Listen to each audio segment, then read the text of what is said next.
Hello dear student, myself Rahul Devray. Today we will discuss about class 9th project work. Dear student, आज हम लोग class 9th में जो आपके final exam के लिए प्रोजेक्ट वर्क बनाने हैं उसके बारे में हम लोग डिस्कस करेंगे कि इसको आपको कैसे सबमिट करना है और किस हिसाब से आपको इसको प्रिपेयर करोगे ताकि आपको पूरे अंक मिल जाए। डियर स्टूडेंट, आपके क्लास 9th के सिलेबस के अकॉर्डिंग आपको जो प्रोजेक्ट वर्क सबमिट करना है उस प्रोजेक्ट वर्क का टोटल मार्क्स है 5 मार्क्स। और 5 मार्क्स के लिए आपको कुछ टिप्स ज़रूरी है, इम्पॉर्टेंट है, जिससे आप उस प्रोजेक्ट को अच्छे से कंप्लीट कर सकते हैं। तो इस प्रोजेक्ट वर्क बनाने का मेन उद्देश्य ये है, ऑब्जेक्टिव है कि विद्यार्थियों में विभिन्न जितने भी आपदा प्रबंध से संबंधित जो भी कार्य होते हैं या जो भी कोई आपदा आती है तो उसके प्रभाव और उसके प्रति प्रबंध के प्रति जागरूकता आप में पैदा किया जा सके। तो इसमें हम लोग देखें, प्रोजेक्ट वर्क बनाओगे इसका ये जो पर्यावरण हितैषी हो और जो आप सामग्री उपयोग कर रहे हो वो बिल्कुल कम से कम पैसे में हो। यानी कहने का मतलब ये है कि आपको प्लास्टिक और थर्माकोल्स को बहुत ही यूज भी नहीं करना है। बिल्कुल आप बिल्कुल पेपर वर्क करिए और अच्छे से अपना प्रोजेक्ट वर्क सबमिट करिए। डियर स्टूडेंट, जैसा इस प्रोजेक्ट वर्क को कंप्लीट करेंगे, प्रोजेक्ट वर्क का फ्रंट पेज कुछ इस तरह से आप बना सकते हैं जिस पे आप अपना प्रोजेक्ट वर्क में जो भी आपका टॉपिक है डिजास्टर मैनेजमेंट उसको आप मेंशन कर दीजिए। और हिंदी में आप लिख सकते हैं परियोजना कार्य, सोशल साइंस, सामाजिक विज्ञान। और आप इसके नीचे सबमिटेड बाय और सबमिटेड टू भी लिख सकते हैं, यानी आपके द्वारा जो सबमिट किया जा रहा है आप अपना नाम और उसके बाद कौन से टीचर ने आपको दिया है ये प्रोजेक्ट वर्क उसका नाम आप लिख के यहाँ पे आप सबमिट कर सकते हैं। आप अपने प्रोजेक्ट में जो सबसे पहला आपका पेज होगा आप उसको इंडेक्स पेज के रूप में मेंशन करिए, ताकि इंडेक्स में 1 बाय 1 करके जितने भी आपके पॉइंट्स आएंगे उन पॉइंट्स को आप लोग लिखेंगे पेज के नंबरिंग के हिसाब से। उसके बाद जो आपका प्रोजेक्ट वर्क में जो नेक्स्ट पेज होगा वो होगा एक्नॉलेजमेंट का।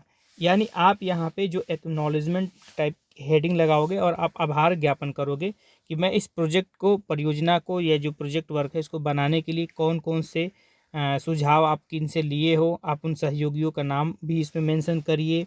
आप अपने स्कूल के जो टीचर हैं जो उनके गाइडेंस में आप इस प्रोजेक्ट वर्क को कंप्लीट कर रहे हैं उनका नाम, अपने स्कूल के प्रिंसिपल सर या मैडम का नाम। उसके बाद अपने पेरेंट्स को भी थैंक्स बोलिए कि इनमें जिसमें आपको योगदान दिए हैं, तो इन सबका आभार व्यक्त करिए और लास्ट में आप अपना यहाँ पे आप साइन कर देंगे। ठीक है। उसके बाद आप जो नेक्स्ट पेज लगाओगे वो नेक्स्ट पेज होगा आपका सर्टिफिकेट का।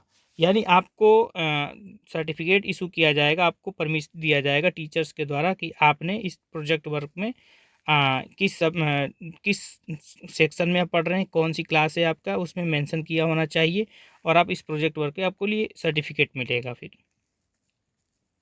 डियर स्टूडेंट, जैसा कि आप सभी को मालूम है कि आपके जो प्रोजेक्ट वर्क में आपका प्रोजेक्ट वर्क का जो टॉपिक है वो है डिजास्टर मैनेजमेंट। तो डिजास्टर मैनेजमेंट में आप डिजास्टर मैनेजमेंट के अंदर जो आपकी इमरजेंसी मैनेजमेंट है उसमें कौन कौन से साइकिल होते हैं उन साइकिल को ज़रूर लिखिए। आप लोग प्रोजेक्ट स्टार्ट करने से पहले ये पॉइंट ज़रूर मेंशन करिए, जिसमें पहला आपका पॉइंट होगा मिटिगेशन, ठीक है, दूसरा आपका होगा प्रिपेयर्डनेस, तीसरा होगा रिस्पांस और चौथा हो गया रिकवरी।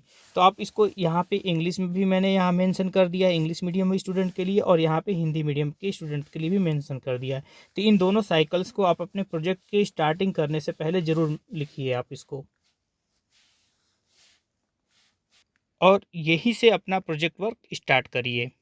उसके बाद जो आप डिजास्टर मैनेजमेंट टॉपिक पे अपना प्रोजेक्ट फाइल बना रहे हैं उसके ऑब्जेक्टिव्स को ज़रूर मेंशन करिए, 1 बाय 1 करके इनके ऑब्जेक्टिव्स को आप ज़रूर लिखिए, जिससे आप इस प्रोजेक्ट वर्क में जो आपके ऑब्जेक्टिव्स हैं उसको आप अच्छे से मेंशन कर सकते हैं। यहाँ पे मैंने ऑब्जेक्टिव्स को हिंदी और इंग्लिश दोनों में लिख दिया है, मेंशन भी कर दिया है। यहाँ पे इंग्लिश में ऑब्जेक्टिव्स दिया गया है 1 बाय 1 करके, उसके बाद यहाँ पे हिंदी मीडियम स्टूडेंट्स के लिए 1 बाय 1 करके ऑब्जेक्टिव दिए गए हैं। इन ऑब्जेक्टिव्स को अपने प्रोजेक्ट वर्क में ज़रूर मेंशन करिए। के बाद आप डिजास्टर मैनेजमेंट का डेफिनेशन भी दे सकते हैं।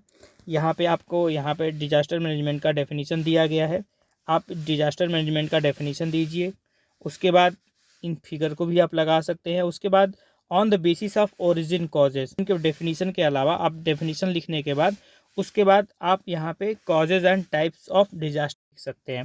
पहला जैसे आपको मालूम है कि आप नेचुरल डिजास्टर, जो डिजास्टर होते हैं वो नेचुरल डिजास्टर होते हैं, दूसरे होते हैं मैन मेड डिजास्टर्स। तो उन दोनों के बारे में आप ज़रूर मेंशन करिए प्रोजेक्ट वर्क में।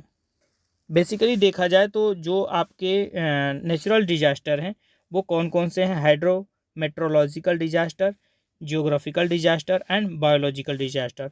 मैनमेड डिजास्टर में आपके टेक्नोलॉजिकल डिजास्टर और एनवायरमेंटल डिजास्टर डिग्रेडेशन, ये दो टाइप के हैं मैनमेड, और उसके बाद नेचुरल में दिए गए हैं।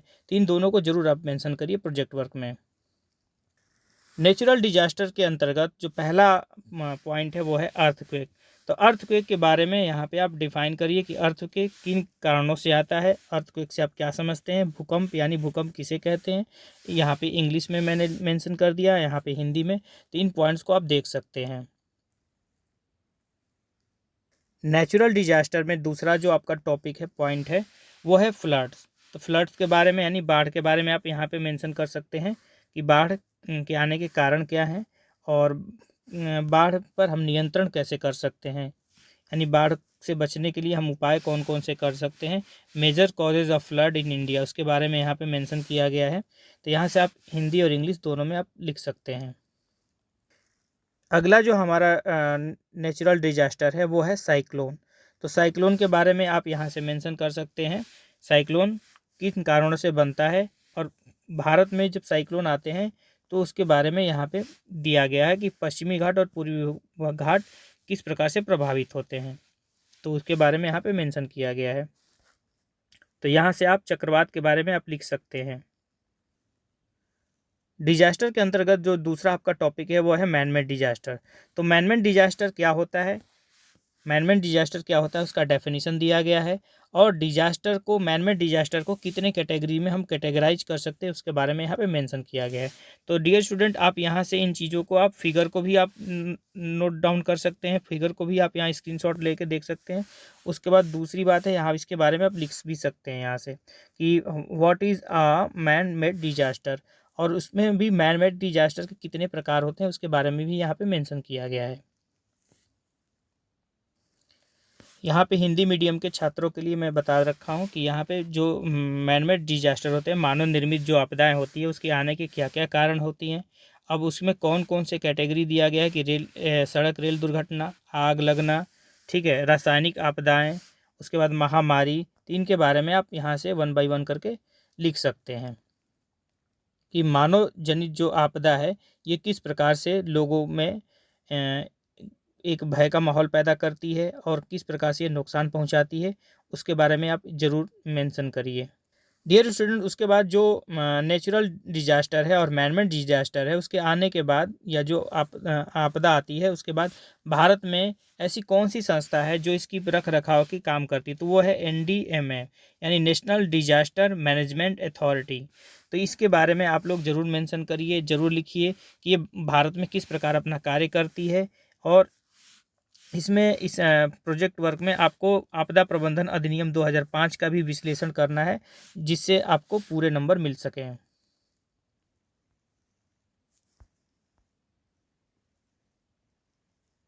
डियर स्टूडेंट, आप अपने प्रोजेक्ट वर्क के लास्ट सेगमेंट में आप कंक्लूजन या निष्कर्ष भी आप इसको मेंशन कर सकते हैं।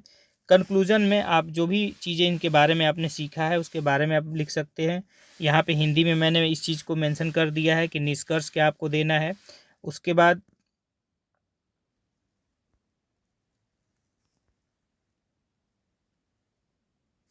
डियर स्टूडेंट, आपके प्रोजेक्ट वर्क का जो लास्ट पेज होगा वो होगा बिब्लियोग्राफी।